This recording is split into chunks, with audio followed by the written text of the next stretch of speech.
comparta en internet, ¿verdad? Si trae usted ahí su teléfono, puede compartir, por favor. También a los que ya están conectados, pues bienvenidos, gracias por conectarse, ¿verdad? Y esperamos que la palabra de Dios venga y fluya a sus vidas. Niños ya saben qué hacer, ¿verdad? Vayan a su lugar, ¿verdad? Si alguien necesita ir al baño, niños, vayan primero, ¿ok?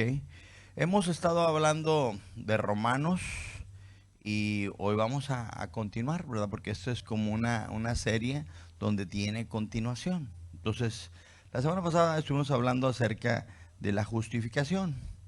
¿Qué era la justificación? Voy a darles un breve recordatorio para de ahí arrancar. Dice que de acuerdo a la Biblia, una definición breve de justificación es la acción de hacer a alguien justo delante de Dios.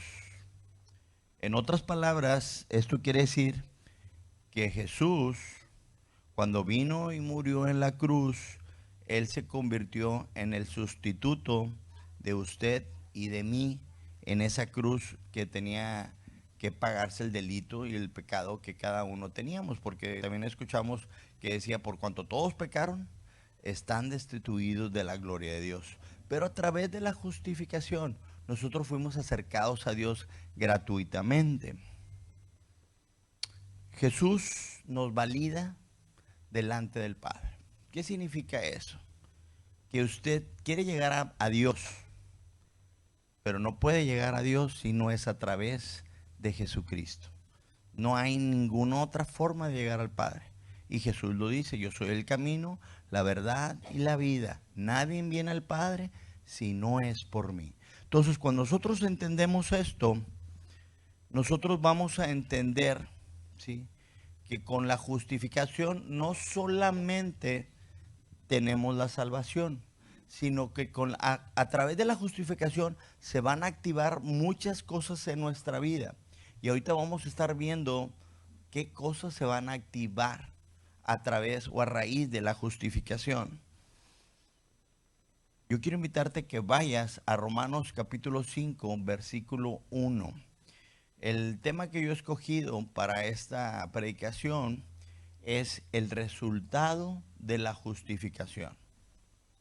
¿Por qué el resultado de la justificación? Porque ¿qué resulta de ser justificado? ¿Qué pasa cuando somos justificados? ¿Qué obtenemos al ser justificados?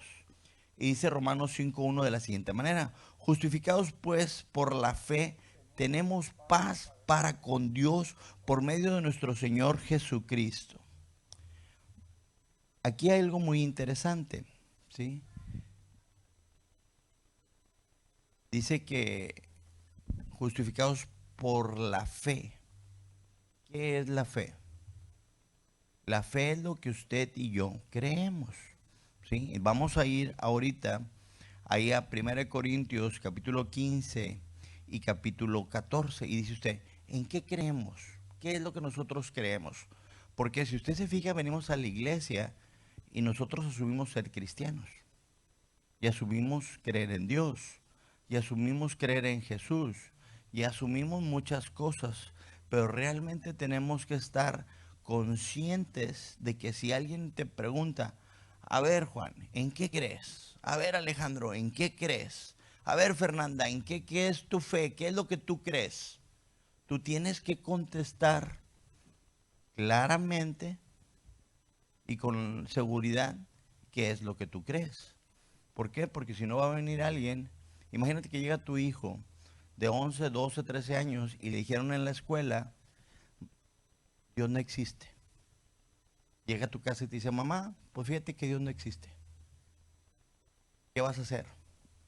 No lo vas a agarrar chanclazos, ¿verdad? Aunque se lo merece, ¿verdad? Pero no vas a agarrar a chanclazos, ¿sí? O sea, tú tienes que sentarlo y decirle, mire, mi hijo, esto es nuestra fe. Esto es lo que nosotros creemos. Si una persona viene y te empieza a hablar de sus creencias, muchos de los cristianos creemos que nosotros nos tenemos que pelear por lo que nosotros creemos. cuando en realidad lo que nosotros tenemos que tener es seguridad y entender claramente en qué tú has creído. Dice 1 Corintios capítulo 15, me voy a ir nada más a 2 versículos. Usted puede en su casa leer todo el capítulo y ver detalladamente estos aspectos que yo le voy a platicar. Dice 1 Corintios 15, 14. Y si Cristo no resucitó, vana es entonces nuestra predicación y vana también nuestra fe. Entonces, nosotros creemos que Jesucristo vino a esta tierra, nació de una virgen a través del Espíritu Santo, ¿sí? Creció, tuvo un tiempo en el que hizo su ministerio, hizo milagros, sanó enfermos, multiplicó el pan, sanó leprosos, ciegos, hizo muchísimas cosas. Pero también llegó el tiempo que fue entregado y murió por usted y por mí. Y no solamente murió, sino que murió, pero también al tercer día resucitó. Y ahora está sentado a la diestra del Padre. Y dice que abogado tenemos para con el Padre, a Jesucristo el justo. ¿Sí? Entonces, eso es tu fe. Eso es lo que tú crees. Entonces, cuando tú entiendes qué es la justificación, tú entiendes que lo que pasó en la cruz, dice aquí, y si Cristo no resucitó, si usted se fija dentro de la historia, dentro de todas las religiones, ha habido muchos líderes religiosos. No quiero decir todos los nombres, pero usted ya los conoce. ¿Sí? Y todos esos líderes religiosos tuvieron una vida tal vez excepcional, pero murieron. Pero ahí están sus tumbas. A usted ahí los va a encontrar. Pero si usted va y busca la tumba de Jesús, usted no va a encontrar a Jesús.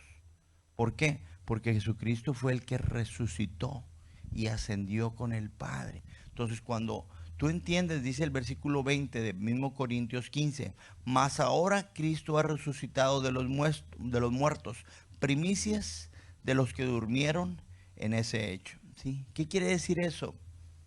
Quiere decir que Jesucristo murió, resucitó, está a la diestra del Padre, fue a preparar lugar para nosotros y Él fue el principio de lo que nos va a tocar a nosotros también. Entonces, ahí nosotros empezamos a entender que esa es nuestra fe. Dice Romanos 5:1, justificados pues por la fe tenemos paz para con Dios por medio de nuestro Señor Jesucristo. Este versículo destaca la importancia de la justificación a través de Jesucristo, pero de lo que tú crees de Jesucristo. ¿Por qué? Porque muchas personas no creen que Jesucristo pueda justificarlos. No creen que Jesucristo puede ser su Salvador. Y si no lo crees, pues no va a suceder. Entonces hay una implicación aquí. Tú tienes que creer que Jesucristo es el que puede dar tu justificación y presentarte perfecto delante del Padre. Dice que la justificación es uno de los pilares esenciales de la fe cristiana. De acuerdo con la Biblia, solo podemos ser salvos y solamente podemos tener un lugar asegurado en el cielo a través de la fe en la justificación por medio de Jesucristo. Y tenemos que entender que la justificación es un acto que declara a una persona justa y libre de culpa de pecado. Entonces, esta justificación que se basa no en las buenas obras que nosotros hacemos, sino se basa en lo que nosotros creemos en Jesucristo. ¿Por qué? Porque hay mucha gente que hace cosas buenas y hay mucha gente que es muy buena persona, pero su fe no está en Cristo. Y si tu fe no está en Cristo, tú no puedes ser justificado ante Dios. Tú no puedes ser presentado perfecto delante de Dios. Yo me acuerdo cuando estaba niño, yo escuchaba mucho que decían, el infierno está lleno de gente buena. Yo decía, ¿cómo que el infierno está lleno de gente buena? Sí, porque para ir al cielo tú necesitas creer que Jesucristo es el que puede presentarte perfecto delante del Padre. Y tienes que entender que la justificación a través de Jesús que nos otorga Dios es un regalo que nosotros no podemos hacer nada por nuestros propios medios para conseguirlo. Yo hablaba con una persona acerca de esto y le explicaba. Y le decía, mira, fíjate, nosotros no hacemos cosas buenas para obtener la salvación o para obtener la justificación. Pero como nosotros ya somos salvos y somos justificados por medio de Jesucristo, ahora hacemos cosas buenas, porque ese es el resultado de la justificación. O sea, no puede ser justificado y seguir haciendo lo mismo. No puede ser justificado y estar cometiendo los mismos errores una y otra vez. O sea, tienes que entender que por medio de la justificación y ahora de la fe en el que te justificó, tú puedes encontrar los siguientes regalos que Dios está tratándote de dar. ¿Cuál es el siguiente regalo que Dios te quiere dar? La gracia, ¿sí? En este versículo, ¿sí? Al estar hablando de la justificación por medio de la fe, y ahora tenemos paz para con Dios, esto significa que al creer en Jesucristo somos reconciliados con Dios y podemos tener una relación cercana e íntima con el Padre. Ya no estamos enemistados con Dios. ¿Qué significa esto? Cuando tú y yo no conocíamos a Jesucristo, nosotros estábamos enemistados con Dios. Estábamos separados de Dios. Pero cuando tú recibes a Cristo en tu corazón, ahora, ¿sí? Tú ya no tienes enemistad con Dios, ya no tienes enemistad con el Padre, sino que ahora puedes tener una relación en la cual como hijo tú tienes muchos derechos y muchos beneficios, pero si tú no eres hijo, no puedes ser tratado como hijo. ¿Sí? A mi casa no se mete cualquiera. ¿Sí? O sea, mi hijo, cualquiera de mis hijos puede entrar a mi casa y puede hacer lo que él quiera, porque es mi casa. ¿Sí? Todos los demás tienen que tocar y pedir permiso. Y es seguro que es igual en tu casa. ¿Sí? No porque yo sea el pastor o porque el pastor Juan sea, el pastor puede llegar a tu casa y meterse sin avisar. No, tienes que llegar y tocar primero. ¿Por qué? Porque no hay una relación que te permita entrar con ese grado de intimidad. ¿Por qué? Porque solamente está reservada para los hijos. ¿Por qué? Porque es una relación de confianza y sin temor. Y es una relación que causa paz a través de Dios.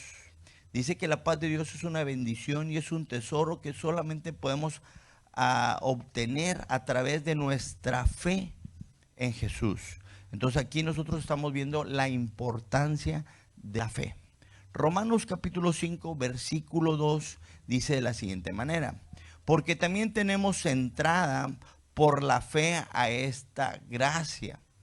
¿Ok? Fíjate cómo ahora, después de ser justificados, después de haber establecido nuestra fe en Jesucristo, ahora podemos nosotros tener entrada a la gracia, al cual estamos firmes y nos gloriamos en la esperanza de la gloria de Dios. Dice la entrada por la fe. Recuérdate que la fe es lo que tú crees. Cada vez que yo diga fe es lo que tú crees. Eso es lo que tú estás creyendo. ¿Y por qué estoy haciendo énfasis? Porque muchas veces lo que tú crees es lo que puede traer a tu vida condenación o puede traer a tu vida maldición. ¿Qué significa esto? Pues si tú crees que te va a ir mal, te va a ir mal. Si tú crees que todo está perdido, todo está perdido. Entonces, conforme a tu fe, ¿sí? Conforme a lo que tú crees, va a ser hecho, ¿sí? Dice que la fe es el acceso a la gracia de Dios. Y esto es solamente mediante la fe a Jesucristo. ¿Sí? O sea, tú no puedes acceder a la gracia de Dios si no es a través de la fe en lo que Jesucristo hizo. Ya vamos empezando a entender o a conocer un poquito acerca de la gracia. Y la gracia es algo que se usa mucho, una terminología que se usa mucho en el cristianismo, mucho en la iglesia cristiana. Dice que la fe es esa confianza y esa creencia en que lo que Dios nos promete es verdadero y hay una seguridad que se va a cumplir porque Dios es fiel y siempre cumple sus promesas y su palabra. Dice, solo por medio de la fe podemos entrar a la gracia de Dios. Vamos a ir a Hebreos 11, que es el libro por excelencia de la fe. Y vamos a leer del 1 al 3 y luego el versículo 6. Dice el versículo 1 de la siguiente manera. Es pues la fe la certeza de lo que se espera, la convicción de lo que no se ve. ¿Ok? Segundo, dice, porque por ella alcanzaron buen testimonio los antiguos. 3. Por la fe entendemos haber sido constituido el universo por la palabra de Dios, de modo que lo que se ve fue hecho de lo que no se veía.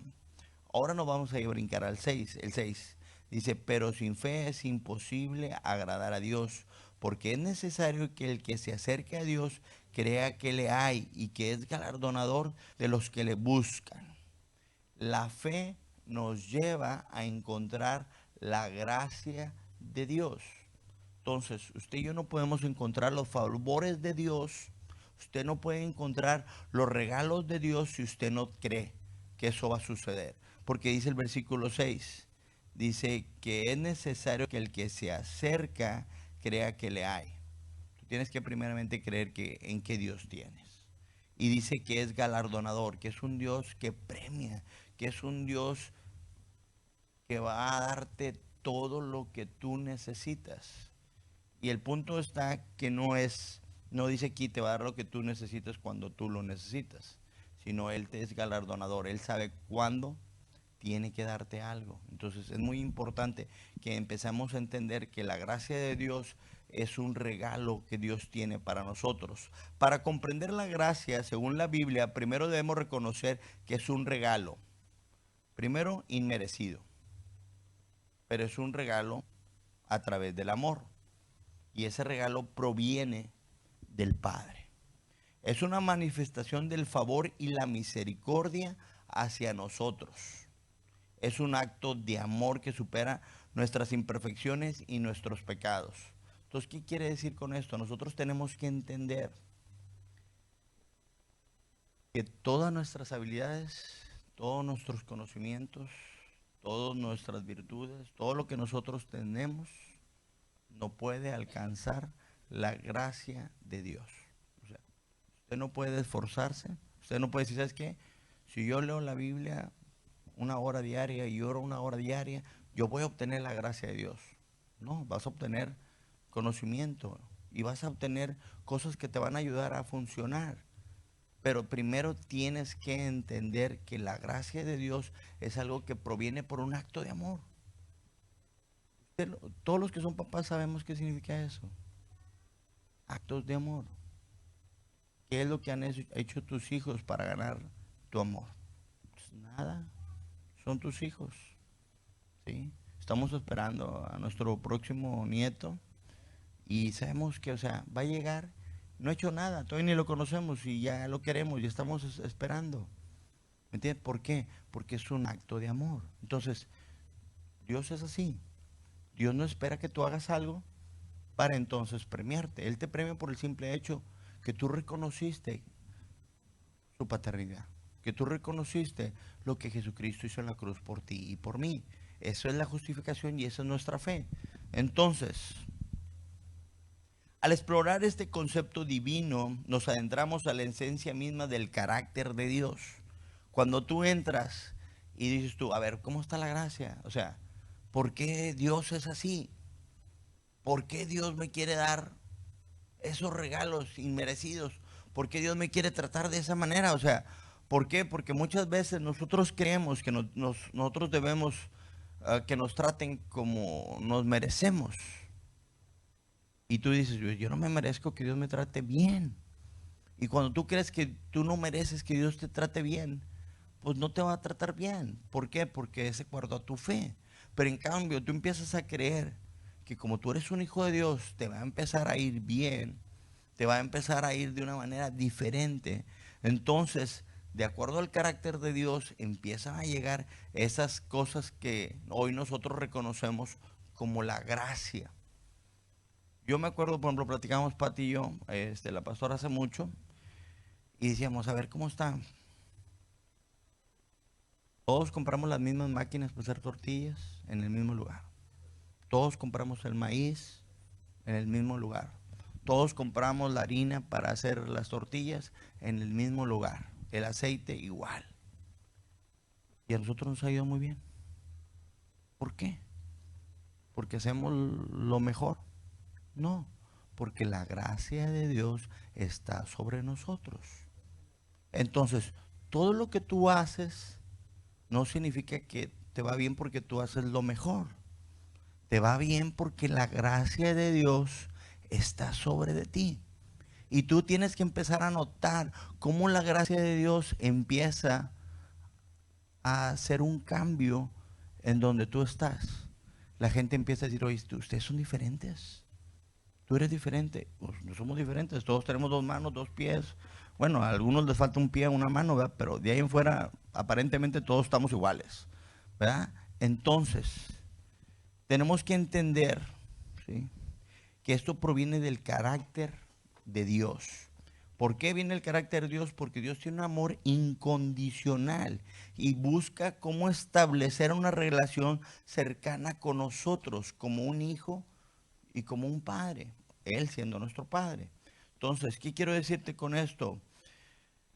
Acuérdate, no es que tú buscaste a Dios, no es que tú encontraste a Dios, sino es que Él te encontró y te buscó primero, porque nosotros no lo escogimos, Él nos escogió a nosotros. Eso es parte de su gracia. Al explorar el concepto divino de la gracia, nosotros tenemos que encontrar que la gracia la podemos ver a través de toda la Biblia, desde el Antiguo Testamento hasta Apocalipsis.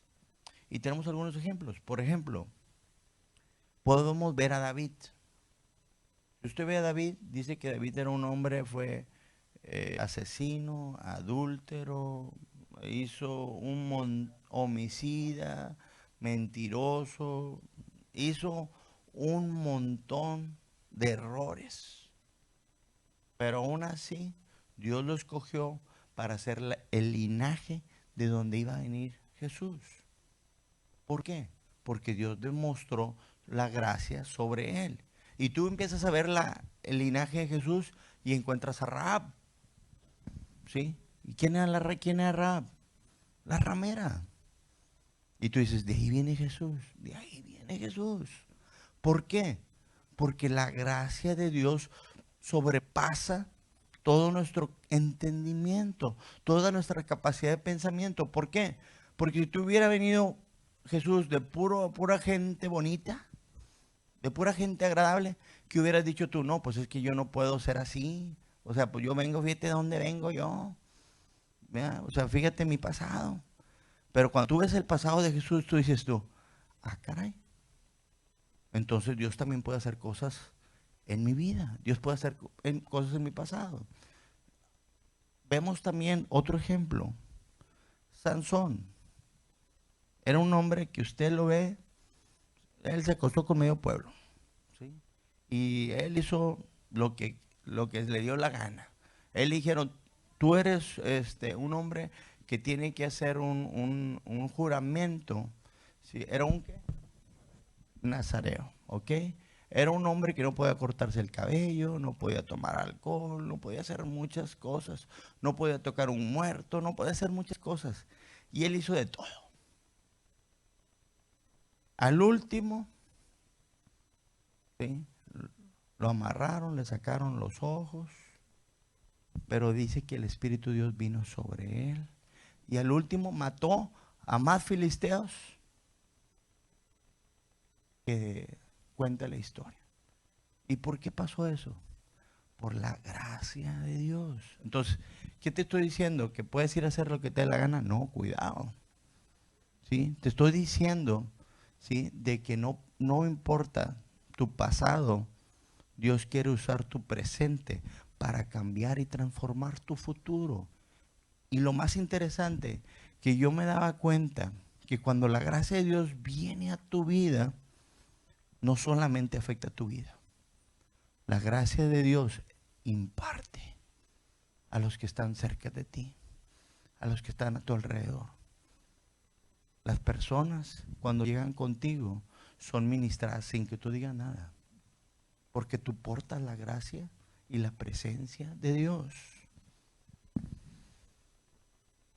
Dice que desde una perspectiva teológica, la gracia de Dios se entiende como un don inmerecido que nos brinda la salvación y nos brinda perdón. Vamos a ir a Efesios capítulo 2, versículo 8 y 9.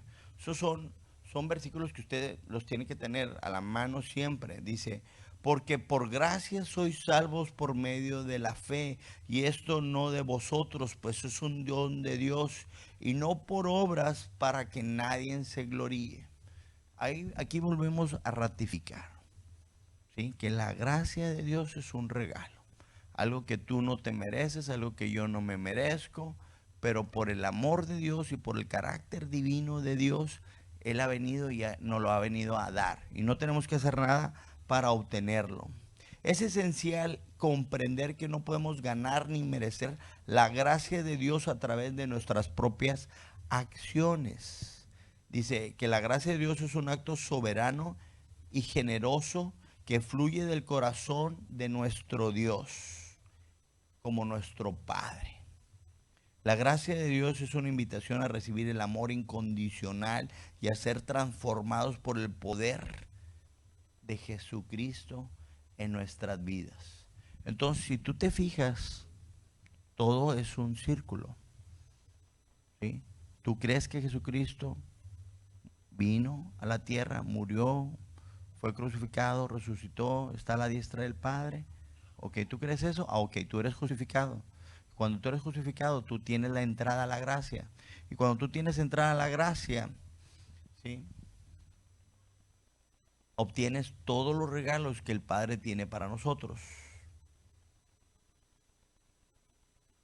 Cuando nosotros experimentamos la gracia, vamos a experimentar una renovación interna. Si usted dice, no, pues que yo tengo 5 años de cristiano y no he cambiado. Tengo 10, tengo 20, tengo 30 y no he cambiado. Entonces ahora nosotros tenemos que pedir y tenemos que rogar para que la gracia de Dios sea manifiesta en nuestra vida. Porque cuando la gracia de Dios se manifiesta en nuestra vida, empieza a haber una renovación interna que nos lleva a ser diferentes y a relacionarnos con las demás personas con compasión y amor, porque ese es el resultado de la justificación y de la gracia de Dios en nosotros. La gracia nos lleva a mejorar nuestras relaciones personales. ¿Qué significa eso? Cuando Dios viene a tu vida, cuando la gracia de Dios viene a tu vida, tu matrimonio mejora. Tu familia mejora. Todos tus parientes, esa relación empieza a mejorar. Tu relación con tus amistades empieza a mejorar. Tu relación con la sociedad empieza a mejorar. ¿Qué significa? Que si eres patrón, vas a ser mejor patrón. Si eres empleado, vas a ser mejor empleado, ¿sí? Pero tiene que haber un fruto, ¿sí?, de la gracia de Dios viviendo en ti y viviendo en mí. Dice que la gracia de Dios, que es un regalo, ¿sí?, que nosotros nos ganamos sin merecerlo. Y vamos a ir a Efesios 1:7 y dice de la siguiente manera: en quien tenemos redención por su sangre, en el perdón de pecados según la riqueza de su gracia. Entonces, cuando habla que es la riqueza de su gracia, quiere decir que no es algo limitado, no es algo pequeño, sino es algo que viene y te va a cubrir por completo. Es algo que va a venir y va a inundar tu persona, va a inundar tu vida, va a inundar tus negocios, va a inundar tu trabajo, va a inundar tu familia, va a venir y va a llenar todo, ¿sí? Porque a través de la obra redentora de Jesucristo obtenemos el perdón de nuestros pecados y la oportunidad de una nueva vida con Dios como nuestro Padre. Dice que en el Nuevo Testamento encontramos el punto culminante, ¿sí?, de la venida de Jesucristo, quien ofrece salvación y reconciliación a través del sacrificio en la cruz. Dios nos ofrece una nueva oportunidad para vivir en comunión con Él. Romanos 5, versículo 3. Aquí empieza a ponerse muy interesante. Dice así: y no solo esto, sino también nos gloriamos en las tribulaciones, sabiendo que las tribulaciones producen paciencia. Tú dices, oye, pues el versículo 1 empezamos muy bien, con la paz de Dios. O sea, ¿y por qué tienen que venir las tribulaciones? Sí. Pero las tribulaciones tienen un rol y un significado para nuestras vidas. Dice que la gloria de Dios es en su belleza y en su forma majestuosa, ¿sí? Nos muestra lo que Él posee, ¿sí? Y nos ve como si fuéramos hijos. Y podemos gloriarnos en esta esperanza de gloria, ¿sí? Que Cristo nos ha dado la promesa de que estaremos juntamente con Él en su gloria. Y esa no es nuestra esperanza y esa es nuestra alegría. Entonces, cuando nosotros entendemos que nosotros vivimos en esta tierra y pasamos por tribulaciones, ¿pero qué produce la tribulación? Paciencia. Entonces, cuando nosotros empezamos a producir paciencia, empiezan a surtir efecto en nosotros otras cosas de nuestra vida. Dice Romanos capítulo 5, versículo 4, dice que las tribulaciones producen paciencia, pero dice que la paciencia prueba y la prueba esperanza. Dice que la paciencia no solo nos permite esperar con confianza y esperanza en Dios. ¿Cuántos de nosotros estamos a veces desesperados y no nos sentimos intranquilos? Pero cuando nosotros vemos el principio, ¿sí? Cuando Jesucristo ahora vive en ti, ahora que tú ya eres justificado, ahora cuando tú entiendes que Dios tiene la gracia para ti, que es un regalo inmerecido, tú dices, ok, llegaron las tribulaciones a mi vida, voy a esperar en Dios, voy a tener paciencia, voy a tener calma. Y cuando eso empieza a suceder en tu vida, ¿qué pasa con las personas que te rodean? Les vas a brindar una sensación de seguridad y de confianza. ¿Qué es lo que pasa cuando tus hijos te ven en problemados? Pues también se empiezan a preocupar. ¿Por qué? Porque pues saben que al rato te vas a enojar y vas a estallar y algo va a pasar malo. Pero cuando ven que dices, ¿sabes qué? Tenemos un problema, no pasa nada. Todo va a salir bien. Tú empiezas a poner paz en la casa. Empiezas a poner orden en la casa. Entonces tú tienes que entender que las tribulaciones no son para destruirte, es para producir paciencia en tu vida. Dice que además las pruebas y las dificultades pueden ser una herramienta utilizada por Dios para hacernos más fuertes y maduros en nuestra fe. ¿Por qué? Porque todos creemos en Dios cuando todo está bien. Pero cuando se empieza a poner las cosas color de hormiga, hay veces que se nos olvida Dios. Hay veces que no nos acordamos de Dios. Hasta que alguien viene y te dice, espérate, no te desesperes, Dios está contigo.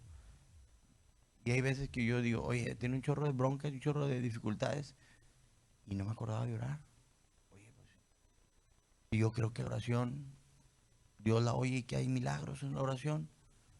¿Qué pasó? Pero la tribulación no me dio paz, no me dio paciencia. Pero ahora en este tiempo, todas las tribulaciones tienen que venir y causar paciencia en ti. Todo esto tiene que venir y causar fuerza y madurez en nuestra vida. Dice que el Padre tiene un plan para guiarnos a través de todos los momentos difíciles.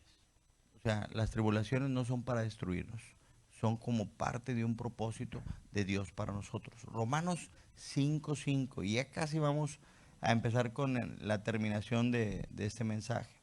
Dice, y la esperanza no avergüenza, porque el amor de Dios ha sido derramado en nuestros corazones por el Espíritu Santo que nos fue dado. Fíjate cómo empezamos con la justificación. Y ya en el versículo 5 ya estamos hablando que se nos fue dado el Espíritu Santo. Entonces tú empiezas a entender, ¿sí?, que hay cosas en tu vida que tiene un proceso. Yo veía que era como una especie de una cadena. Un escalón te lleva al siguiente eslabón, y al siguiente, y al siguiente, y al siguiente. Y llega un momento, ¿sí?, que dice: la esperanza no avergüenza, porque el amor de Dios ha sido derramado en nuestros corazones por el Espíritu Santo. Dice, nos habla de la esperanza, y una esperanza que no defrauda. Nosotros tenemos la esperanza en Dios y nunca podemos sentirnos defraudados por Dios. Siempre tenemos que entender que Él tiene un plan y un propósito para nuestra vida. Yo cuando estaba leyendo estas palabras, yo encontré como un remanso en Romanos. Cuando veíamos en el capítulo 1, el capítulo 2 y el capítulo 3, que hablaba de todos los que andaban bien mal, ¿sí?, que andaban haciendo puras barbaridades, ¿sí? Y luego pues dice, todos están destituidos de la gloria de Dios porque todos pecaron. Y empezamos a ver, o sea, un Pablo que viene y te confronta con tu pecado, y te confronta con tu pasado, y te confronta con tus debilidades. Y ahora vemos un Pablo que te dice, ¿sabes qué? La esperanza en Dios no defrauda. La esperanza en Dios te trae fortaleza. La esperanza en Dios te trae madurez. Y tú dices, ¿y cómo lo obtengo? Lo obtienes a través de su gracia. ¿Qué es la gracia? Un regalo. Es un regalo inmerecido. Es algo que Dios te quiere dar. Dice lo que yo tengo aquí escrito. Dice, nos habla la esperanza que no defrauda, la cual se debe al amor de Dios que ha sido derramado en nuestros corazones por medio del Espíritu Santo. Esto no defrauda. ¿Por qué? Porque Jesús dijo, yo me voy, pero les dejo un consolador. Dijo, y ese va a vivir dentro de ti.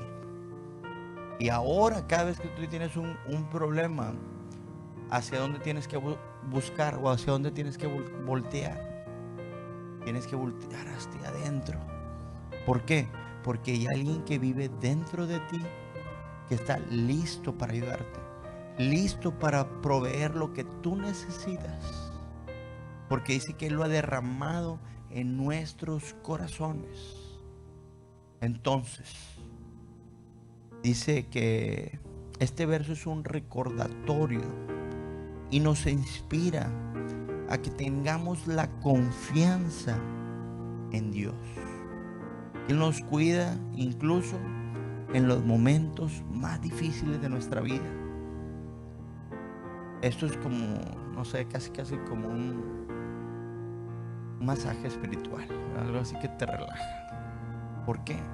Porque hemos venido de unos días tal vez complicados, tal vez difíciles, y necesitas volver otra vez a sentir a ese Dios que viene y te abraza y te dice, todo está bien, estoy contigo. El Espíritu Santo que derramé en ti te está ministrando desde tu interior. Pero hay algo muy importante. Dice Juan capítulo 3 versículo 30. Es necesario que Él crezca, pero que yo mengüe. ¿Qué significa esto? Ya no nos podemos estar saliendo con la nuestra. Ya no podemos estar haciendo las cosas como yo quiero. Ahora tengo que venir y tengo que decirle, ¿sabes qué? Dios, ¿sabes qué, Espíritu Santo? Tú que estás adentro, dime qué es lo que yo tengo que hacer.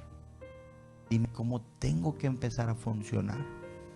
Entonces, la gracia de Dios viene a través de entender toda la historia que nosotros conocemos acerca de Jesús. Y te la tienes que saber así al dedillo, ¿sí? ¿Cómo? Jesucristo nació de una virgen, creció, tuvo su ministerio, hizo milagros, hizo muchísimas cosas. Pero llegó el momento de morir, pero también llegó el momento de resucitar. Llegó el momento de ascender y estar a la diestra del Padre. ¿Sí? Pero cuando Él se fue, dejó al Consolador. El Consolador vive en mí, el Espíritu Santo vive en mí. Y cuando tú empiezas a entender y a vivir lo que tú crees, empiezas a experimentar y a vivir la gracia de Dios en tu vida. Ya llegó el tiempo en que tenemos que orar para terminar esta predicación. Pero yo quiero hacerte algunas preguntas importantes. La primera, ¿ya has sido tú justificado por Jesucristo? En otras palabras, ¿ya aceptaste a Jesucristo como tu Salvador? ¿Ya reconociste que Él fue el que murió por ti y que para que puedas recibir toda la gracia, todos los regalos de Dios, primero tienes que aceptarlo en tu corazón? Hay alguien que diga aquí esta noche, ¿sabes qué? Yo necesito aceptar a Cristo en mi corazón. Yo necesito entender, sí, que ahora Él vive en mi vida. O más bien no entender, aceptar que necesita vivir en mi vida. Hay alguien que dice, yo quiero aceptar a Cristo en mi corazón hoy. Bueno, si hay alguien en internet que nos está viendo y dice, ¿sabes qué? Yo necesito aceptar a Cristo en mi corazón, mándame un mensaje en inbox y yo te voy a contestar y voy a platicar contigo. Otra pregunta que yo quiero hacerte es, ¿cómo está tu fe? ¿En qué estás creyendo? ¿Estás creyendo en un Dios que es malo, que castiga, que te paga con mala moneda? ¿O crees que es un Dios que es amoroso, que tiene regalos para ti, para mí, aún sin merecerlo? Otra pregunta, ¿tienes paz? ¿Y una paz que proviene de Dios o una paz que proviene de que todo esté bien económicamente o que no haya broncas en la casa? ¿Tu paz proviene de Dios? Porque cuando tu paz proviene de Dios, no importa por lo que tú estás pasando, tú tienes paz. ¿Sí? Porque si no, o sea, tu paz te la quita tu mente, te la quita tu subconsciente, te la quita la deuda, te la quita los de Coppel, los de dealers, ¿verdad? Te la quita cualquiera. Entonces, tienes que entender que la paz que proviene de Dios sobrepasa todo entendimiento. ¿Crees que has entrado a la gracia de Dios? ¿Crees que has recibido la gracia de Dios en ti? ¿O crees que todavía no has recibido la gracia de Dios en ti? ¿Tu esperanza está en Dios? ¿Cómo vivimos en medio de las tribulaciones?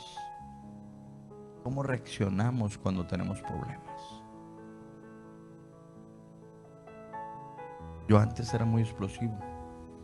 Hoy soy menos, ¿verdad? No puedo decir que ya se me quitó, ¿verdad? Pero soy menos, ¿verdad? Ustedes ya no son explosivos o todavía están batallando con lo mentiroso. No se crea.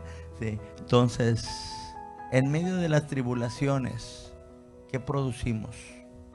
Paciencia, desesperanza. ¿Qué estamos produciendo? En medio de la prueba, ¿qué producimos? Yo te pido que esta noche nosotros roguemos al Padre para que nuestras vidas puedan entender y puedan realizar que ahora el Espíritu de Dios, el Espíritu Santo fue derramado en nosotros. Porque si tú no lo entiendes, si tú no lo crees, si tú no lo puedes recibir, eso no se puede manifestar. ¿Sí? Oremos para que el Espíritu de Dios ocupe más lugar en nuestra vida y nuestro yo ocupe menos lugar. Cuando eso sucede, nosotros podemos empezar a disfrutar la paternidad de Dios. ¿Qué significa disfrutar la paternidad? Pues yo me acuerdo cuando Ángel y Stephanie estaban chiquitos y Camila, ¿verdad? Ellos se dormían donde querían. Y a la hora que querían, comían. Y a la hora que, o sea, ¿por qué? Porque ellos sabían que su papá, que su mamá iban a estar ahí para esos momentos. Entonces, hoy tú y yo tenemos que entender que Dios está ahí listo. Jesucristo ya hizo su trabajo. Él ya vino, murió por ti, murió por mí. Ahora está sentado a la diestra del Padre. ¿Sí? El Padre nos está viendo. Y yo estoy seguro que el Padre nos ve y dice, mira, este todavía está batallando con lo mismo. Si yo ya arreglé sus problemas. Yo tengo la solución. Pero no me ha buscado últimamente. Yo ya tengo la respuesta. Pero no me quiere escuchar. Él cree que todavía puede resolver el problema solo. Ándele pues, sígale. ¿Sí? ¿Qué es lo que pasa cuando ves a tu hijo chiquito que va a meter el dedo a la clavija? ¿Sí? Otro día Luz iba a meter el dedo en la clavija y le dice a Ángel, no, no, no, no, no, déjala. Que le dé un toque y ya no lo va a volver a meter. ¿Sí? Entonces, hay veces en nuestra vida, ¿sí?, que Dios nos está viendo, que ahí vamos a meter el dedo y nos deja. ¿Para qué? Para que volvamos a Él, no para que nos destruya. Entonces, es el tiempo de volver al Padre. Es el tiempo de disfrutar su paternidad. Es el tiempo de entender el poder de la gracia siendo efectiva en nuestra vida. Yo quiero invitarte a que te pongas